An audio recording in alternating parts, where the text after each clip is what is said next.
Ադրբեջանական բանակն ունի առնվազն 1 զոհ եւ 8 վիրավոր։ Հուլիսի 19-ից 25 ընկած ժամանակահատվածում հայ տիշկապահների ուղղությամբ արձակվել ավելի քան 12,000 կրակոց։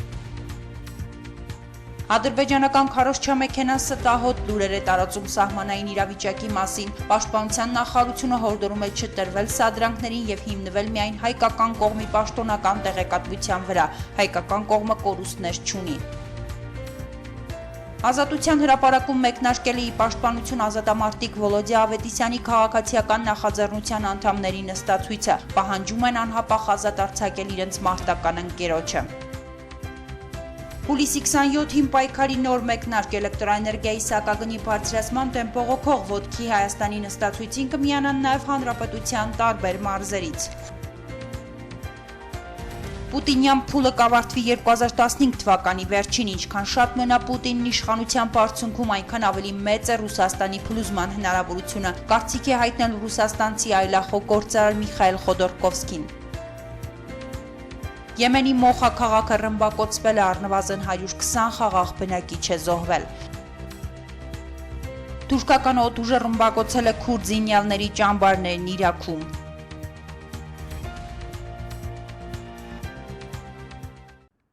Հայաստանի Հանրապետության քննչական կոմիտեն հայտարարություն է տարածել, որ Գորիսի Սդղի գյուղ կոչվող տարածքում Հարություն եւ Մուշեղ Զաքարյան եղբայրների նկատմամբ կիրառված բռնությունների դեպքի առթիվ քննվող քրեական գործով այսօր ձերբակալվել է Սյունիքի մարզպետ Սուրիկ Խաչատրյանի որդին Տիգրան Խաչատրյանը։ Վերջինս կասկածվում է Հայաստանի Հանրապետության քրեական օրենսգրքի 112-րդ հոդվածի առաջին մասով, այն է Հարություն Զաքարյանին ծանր մարմնական վնասվածք պատճառելու մեջ։ Քննչական կոմիտեից տեղեկացնում են, որ ձեռք բերված ապացույցների համաձայն Սդղի գյուղ կոչվող տարածքում մայիսի 2-ին ժամը 17-ի սահմաններում տեղի է ունեցել վիճաբանություն, որի ժամանակ մի խումբ անձանց կողմից բռնություն է գործադրվել Մուշեղ եւ Հարություն Զաքարյանի նկատմամբ, որի հետևանքով Մուշեղ Զաքարյանին պատճառվել է միջին ծանրության, իսկ Հարություն Զաքարյանին ծանր մարմնական վնաս։ Կատարված քննչական գործողությունների արդյունքում նախկինում 6 անձ ներգրավվել էր որպես մեղադրյալ, այդ թվում եւ Սուրիկ Խաչատրյանի եղբայրը եւ եղբորորդին, իսկ մյուս եղբորորդու նկատմամբ հայտարարված է հետախուզում։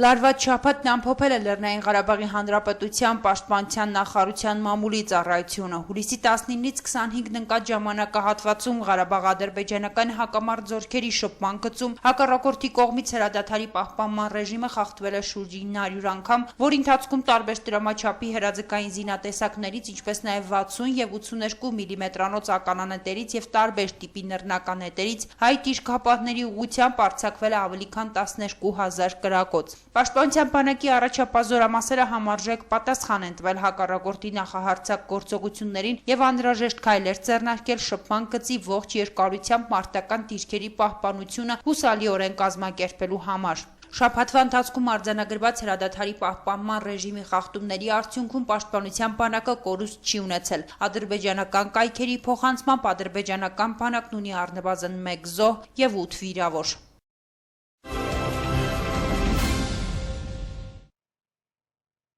Հայաստանի Հանրապետության պաշտպանության նախարարության մամլոքարտուղար Արծրուն Հովհաննիսյանը հորդորում է չտրվել սադրանքների եւ լուրջ չընդունել այն տեղեկությունները, որոնք տարածում է ադրբեջանական քարոզչամեքենան։ Հուլիսի 24-ի երեկոյան ժամը 19-ից սկսած հակառակորդը կրկին շարունակել է ինտենսիվորեն խախտել հրադադարի ռեժիմը, հատկապես Արցախի սահմանին եւ Տաբուշի մարզում։ Կրակոցները շարունակվել են ողջ գիշեր։ Կրակել են ինչպես մեծ դրամաչափի հրաձգային զենքերից, այնպես էլ 60 եւ 82 մմ-անոց ականանետերից։ Ընդհանուր առմամբ խախտումների քանակը գերազանցում է 160-ը։ Արծրուն Հովհաննիսյանի խոսքերով հայկական զինուժի ստորաբաժանումները պատասխան կրակ են բացել ըստ անհրաժեշտության եւ հակառակորդին պատճառել կորուստներ ու վնասներ։ Հայկական կողմը կորուստներ չունի, այժմ սահմանին հարաբերական անդոր է։ Արծրուն Հովհաննիսյանը հորդորում է չտրվել նման սադրանքներին եւ հիմնվել միայն հայկական կողմի պաշտոնական տեղեկատվության վրա։ Եվրամիության խորհրդի նախագահ Դոնալդ Տուսկը Հայաստանում Սերժ Սարգսյանից Ադրբեջանի եւ Հայաստանի միջև հավասարության նշան դնելու քաղաքականությունից հրաժարվելու հորդորները լսելուց հետո մեկնեց Ադրբեջան եւ Ալիևի հետ հանդիպման ժամանակ հայտարարեց. Եվրամիությունը վերահաստատում է իր մոտեցումը ճանաչելով Ադրբեջանի տարածքային ամբողջականությունը, անկախությունն ու ինքնիշխանությունը եւ հիշեցրեց, որ Եվրամիությունն ու դրան անդամակցող պետությունները չեն ճանաչել Լեռնային Ղարաբաղը։ Քաղաքագետ Մանվել Սարգսյանը Տուսկի այս ադրբեջանահաճո հայտարարությունը սիրաշահելու փորձ է գնահատում, քանի որ ԵԽԽՎ բանաձևում այդպես էլ տեղ չգտավ Ալիևի համար ցանկալի ադրբեջանական օկուպացված հողերը ձևակերպումը։ Այս ֆոնի վրա է Տուսկը գնացել Բաքու։ Եվ ես կարծում եմ ինքը հատուկ է գնացել Բաքու, որ ինչ որ կերպ հաղթահարեն այդ ստեղծված վիճակը։ Եվ իզուր չի, որ նա հատուկ ընդգծեց, որ Եվրոպայի խորհուրդը ճանաչում է Ադրբեջանի տարածքային ամբողջականությունը, չի ճանաչում Լեռնային Ղարաբաղը, դա շատ հստակ եկել Բաքվում հայտարարել է ինքը, եւ Բաքվի շանտաժը բնական է տեղ է ունեցել։ Ադրբեջանը կարողանում է ինչ որտեղ օգտագործել իր դիրքը, իր հարաբերությունները Ռուսաստանի հետ, շանտաժի ենթարկել Արևմուտքին, կոնկրետ Եվրոպային,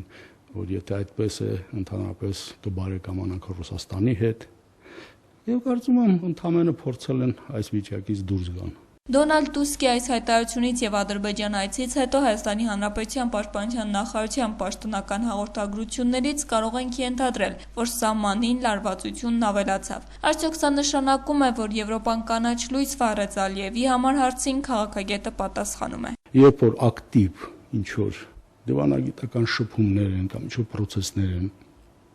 կատարվում, ասենք Ղարաբաղյան խնդրի շուրջ, Ադրբեջանը համապատասխան ֆոն է ստեղծում շփման գծում, այսինքն որ լարված վիճակով դրանք անցնեն, անընդհատ շանտաժ բոլորին, շանտաժի իմաստը որն է, որ կամ դուք մեր ասածը ընդունեք, կամ մենք մեզ պահելու ենք ճիշտ այսպես, այո, մենք կռվելու ենք, մենք արուն ենք թափելու, մենք քանդելու ենք ձեր պլանները, ամեն ինչը։ Այդ քաղաքականությունն է, որը ինչ-որ հաջողության է հասնում։ Հիշեցնենք, անցած տարի այս ժամանակահատվածում հայ-ադրբեջանական սահմանում եւ շփման գծում աննախադեպ լարվածություն էր, որի կրկնության հավանականությունը քաղաքագետը իրատեսական չի համարում, ասում է Ադրբեջանն անցած տարի շատ դաժանորեն է պատժվել եւ չի ցանկանա դա կրկնել։ Իսկ Ադրբեջանի այս նոր ակտիվությունը առավել շատ պայմանավորված է տարածաշրջանային վերջին զարգացումներով, որոնք Ադրբեջանին ցայտնոտային իրավիճակի մեջ են գցել։ Որտեղ ռեգիոնալ լրջագույն մի փոփոխություն է եղել, դա Արևմուտքի Ռուսաստանի համաձայնությունն է Իրանի հետ։ Կարծես թե Իրանը հայտնվել է ավելի նպաստավոր վիճակում, ավելի հստակ է սկսել իր դիրքորոշումը ցույց տալ, եւ պարզ է, որ այդ երկրի դերը կարող է փոխվի թե տարածաշրջանում, թե միջազգային հարաբերություններում, ինչը Ադրբեջանի համար իհարկե շատ մեծ վտանգ է։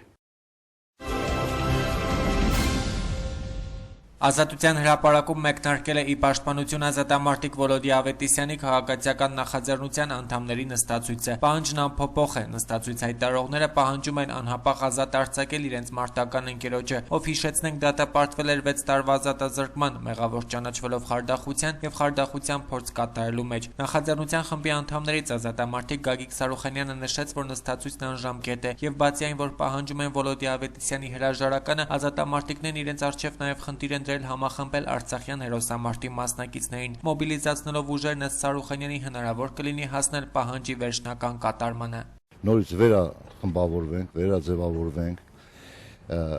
կամ միտում ուրեմն ազատամարտիկների շարքերը այս մեր թևի, ասենք ավելի շատացնելու, որովհետև շատ զանգեր կային, բաներ կային, եւ ըստ դրան հետագա մեր պայքարի ռազմավարությունը մշակենք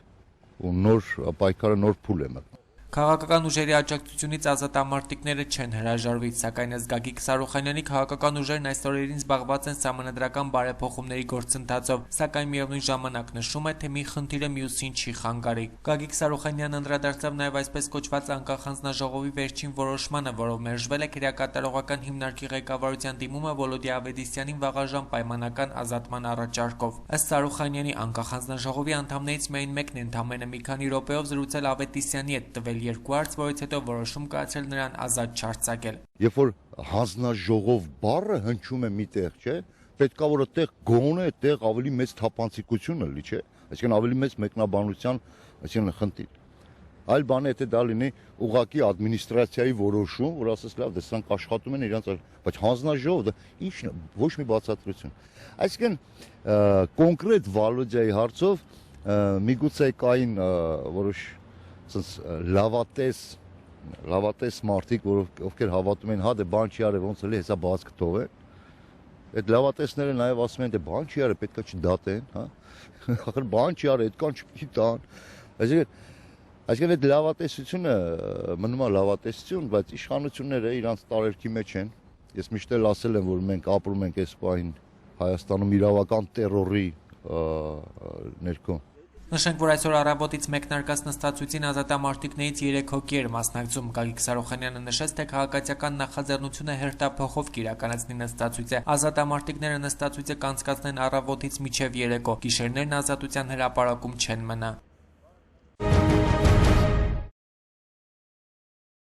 Սոբեսեթնիկրուն հրապարակել է ռուսաստանցի այլախոհ գործարար Միխայել Խոդորկովսկու հարցազրույցը Դմիտրի Պիկովի հետ, Վլադիմիր Պուտինի հետնորդի Բորիս Նեմցովի սպանության, Ռուսաստանի եւ Ուկրաինայի ապագայի մասին։ Խոդորկովսկին այսօր թվում է պետք է ավելի զգույշ լինի, քան 1.5 տարի առաջ եւ թերևս ավելի զգույշ, քան կալանավայրում, քանի որ ազատությունը երբեմն ավելի վտանգավոր է լինում, որպես նախաբան գրում է հեղինակ Դմիտրի Պիկովը։ Հարցին թե ինչպես կմեկնաբանի իր դեմ հարուցված քրեական նոր գործը մարտահրավերության մեղադրանքով Խոդորկովսկին նշել է, որ այդ լոգիկան նորմալ մարդուն անհասկանալի է, համարելով դա մեկնարկային շանտաժ։ Թե ով կլինի Պուտինի հետնորդը եւ ինչպիսին կլինի Ռուսաստանի ապագան, Խոդորկովսկին նշում է, որ դիտարկվում են երկու հնարավոր հետնորդներ՝ Իվանովը եւ Պատրուշևը։ Ըստ նրա Իվանովը համընդհանուր ճանաչում ունի, իսկ Պատրուշևն ընտրյալ չէ։ Նրա խոսքերով Ռուսաստանում այդ բառը չգիտեն եւ վստահ են, որ ցանկացածին կխեղդեն, սակայն նաեւ հասկանում են, որ ցանկացած հետնորդ երկարաժամկետ է։ Հետնորդ օպերացիան դիտարկվում է որպես ծայրահեղ իրավիճակ, ասում է Խոդորկովսկին։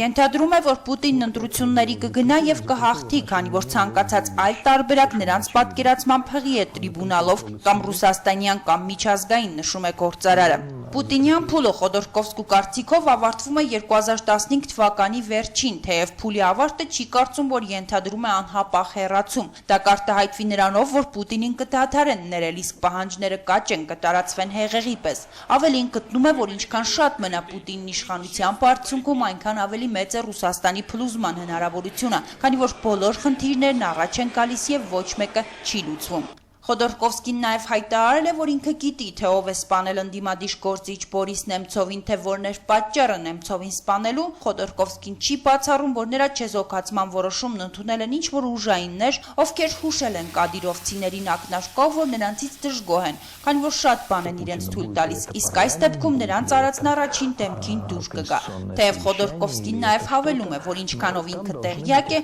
դա դուր չի եկել առաջին դեմքին ընդհանրապես։ Да, там...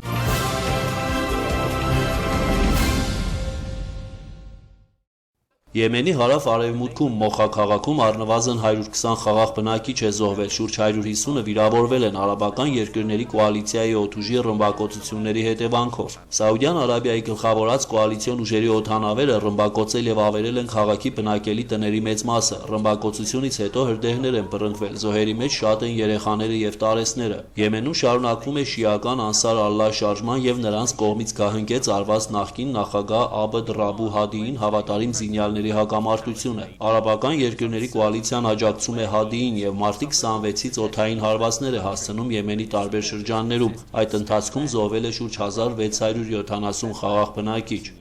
Թուրքական օդուժը ռմբակոծել է քրդական աշխատավորական կուսակցության զինյալների Իրաքի հյուսիսում գտնվող ճամբարները, օդուժին ցամաքից աջակցել է նաև հրետանին։ Թուրքական զորքերը ցամաքային գործողություններ են սկսել նաև Սիրիայի հյուսիսում, ընդդեմ միաժամանակ եւ քուրդ ապստամբների եւ իսլամական պետության գրոհայինների։ Նշվում է, որ թուրքական բանակը հյուսիսային Իրաքում քրդերի դեմ գործողություններ է սկսել առաջին անգամ 2013 թվականից հետո, երբ Անկարան եւ քուրդ ապստամբները հայտարարել էին հրադադարի հաստատման մասին։ Քրդական աշխատավորական կուսակցությունը օրերս ստանձնել էր Թուրքիայի անվտանգության ուժերի երկու աշխատակցի սպանության պատասխանատվությունը։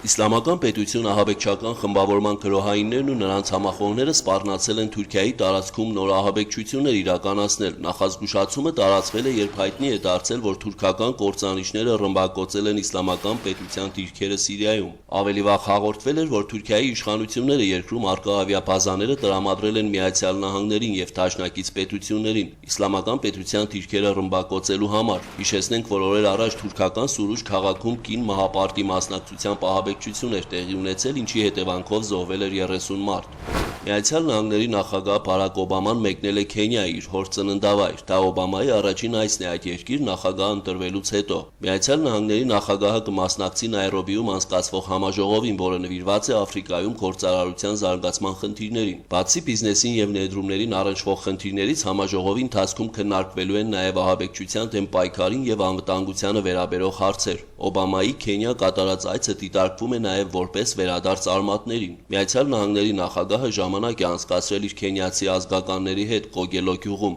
ճաշել տատի եւ մյուս հարազատների հետ։ Օբամայի հաջորդ կանգառը Եթովպիան է։